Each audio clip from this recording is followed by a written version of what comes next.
Assalamualaikum warahmatullahi wabarakatuh.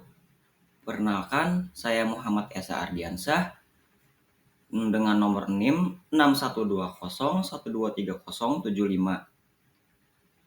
Sebelumnya, eh, tujuan video ini dibuat untuk memenuhi tugas ujian akhir semester mata kuliah Komunikasi Bisnis dengan Ibu dosen pengampu Rosidah Hasanah, MPD.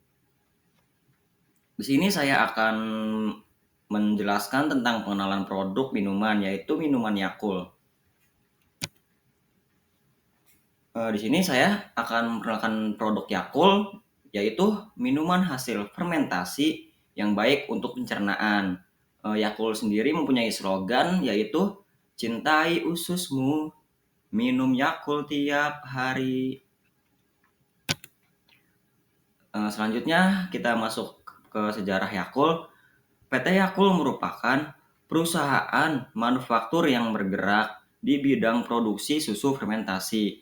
Perusahaan ini didirikan pada tanggal 2 Februari 1990. Pabrik Yakult mulai berproduksi pada bulan Januari tahun 1991 dengan menggunakan dana penanaman modal asing 100% dari Yakult Jepang. Jadi bersama dengan perusahaan Yakult di seluruh dunia, Yakult Indonesia berusaha untuk mewujudkan keluarga yang sehat dan bahagia.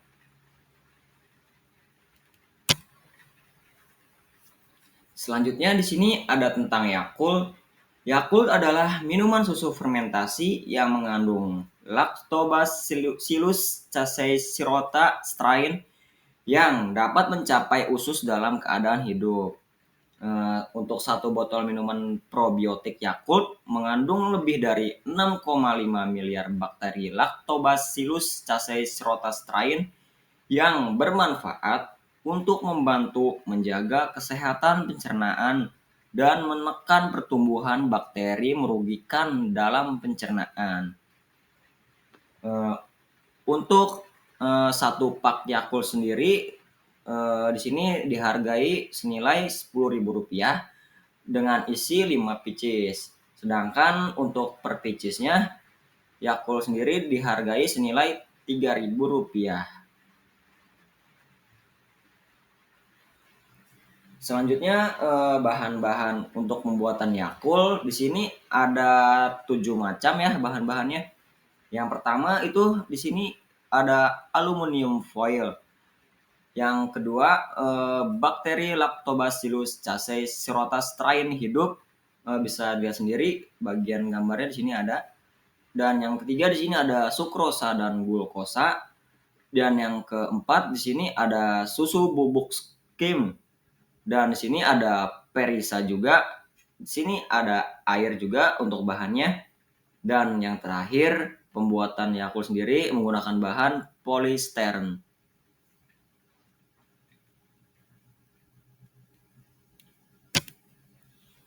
Jadi untuk manfaat mengkonsumsi minuman Yakult sendiri, di sini ada 5 manfaatnya ya. Jadi bakteri Lactobacillus casei-shirota strain itu yang terdapat dalam minuman susu fermentasi Yakult bermanfaat untuk membantu. Yang pertama di sini ada mengoptimalkan daya tahan tubuh sehingga kita tetap bisa menjalankan kegiatan sepanjang waktu. Yang kedua, mencegah gangguan pencernaan seperti diare dan sembelit. Yang ketiga, manfaatnya di sini untuk mengurangi racun di dalam usus, menekankan pertumbuhan bakteri merugikan, serta meningkatkan jumlah bakteri baik di dalam usus. Jadi banyak sekali ya di sini manfaat mengkonsumsi minuman Yakult. Di sini cukup baik juga ini manfaatnya ini. Baik, untuk sistem pemasaran Yakult sendiri kita di sini menggunakan dalam 2 sistem pemasaran, yaitu ada direct sales. Di sini gambarnya bisa dilihat untuk yang direct sales itu yang gambar mobil itu ya. Jadi direct sales sendiri dalam sistem ini Yakult akan didistribusikan melalui mobil berpendingin yang akan dikirimkan ke pasar, toko-toko maupun supermarket. Jadi ini gambarnya gambar mobil ya guys ya. Dan yang kedua di sini ada Yakult Lady. Gambarnya juga bisa dilihat, itu yang sebelah kanan yang ibu-ibu membawa sepeda itu. Yakult Lady sendiri dalam sistem ini Yakult akan didistribusikan melalui ibu rumah tangga yang akan dipasarkan di lingkungan tempat tinggalnya. Untuk cara penyimpanan Yakult, di sini yang pertama wajib hindari sinar matahari langsung.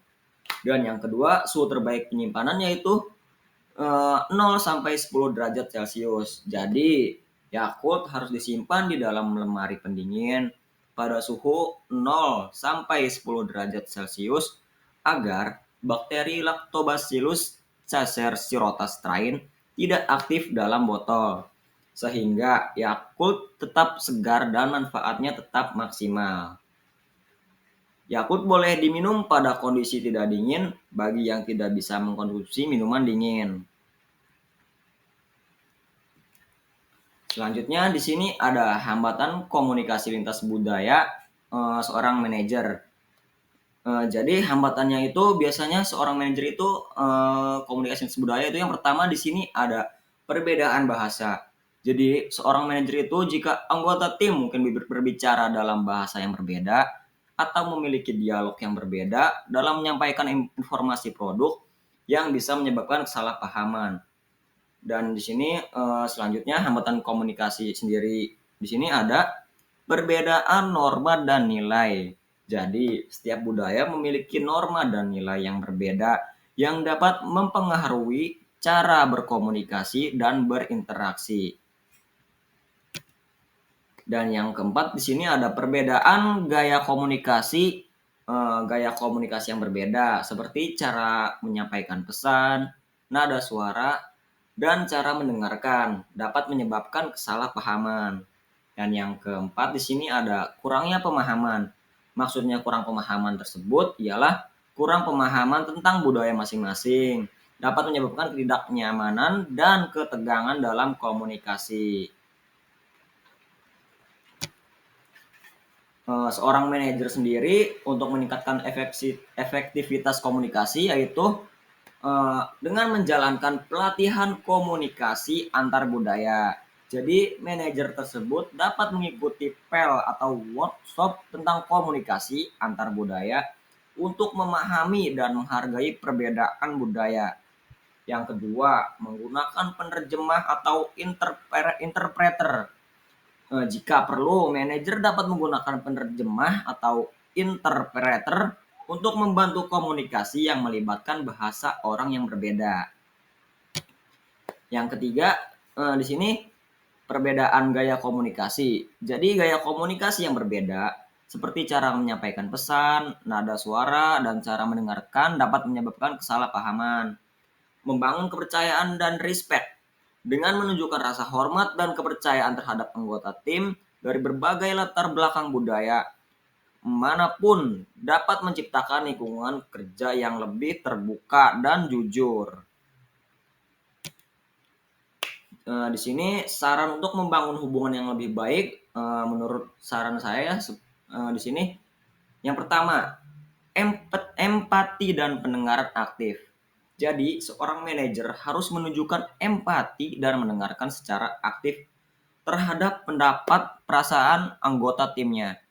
Yang kedua, keterbukaan, transparansi. Menjaga keterbukaan transparansi dalam komunikasi dapat membangun kepercayaan dan mengurangi ketidakpastian. Dan yang ketiga, di sini ada menghargai perbedaan. Jadi kita harus menghargai dan merayakan perbedaan budaya serta kekayaan bukan sebagai hambatan dan menciptakan lingkungan kerja yang lebih inklusif. Yang terakhir, kolaborasi dan tim kerja. Kolaborasi dan tim kerja sendiri yaitu mendorong kolaborasi dan kerja tim lintas budaya dapat memperkuat hubungan antar anggota tim dan meningkatkan produktivitas. Jadi kesimpulannya ya, sebagai seorang manajer baru di sebuah perusahaan startup yang ingin memperkenalkan produk baru ke pasar internasional, penting untuk menggunakan strategi komunikasi yang efektif dan sensitif terhadap budaya masing-masing target pasar. Hambatan komunikasi lintas budaya dapat terjadi karena perbedaan bahasa, norma, dan nilai-nilai budaya, serta persepsi yang berbeda terhadap pesan yang disampaikan. Untuk mengatasi hambatan ini, manajer dapat meningkatkan efektivitas komunikasi dengan timnya melalui pelatihan tentang komunikasi lintas budaya, penggunaan alat bantu komunikasi seperti penerjemah, dan berinteraksi secara langsung dengan anggota tim untuk memahami perspektif mereka. Selain itu juga mengadakan sesi diskusi terbuka dan menerima masukan dari anggota tim dapat membantu menyelesaikan konflik dan membangun hubungan yang lebih baik. Dan saran utama untuk manajer adalah menjelajahi dan menghargai perbedaan budaya anggota tim, menunjukkan empati dan pengertian, serta mendorong inklusivitas dan partisipasi semua anggota tim. Dengan menciptakan lingkungan kerja yang mendukung dan terbuka untuk berbagai ide, manajer dapat membangun hubungan yang lebih kuat dan harmonis dengan timnya. Mungkin itu saja dari saya Muhammad Esa Ardiansyah. Kurang lebihnya mohon maaf. Wassalamualaikum warahmatullahi wabarakatuh.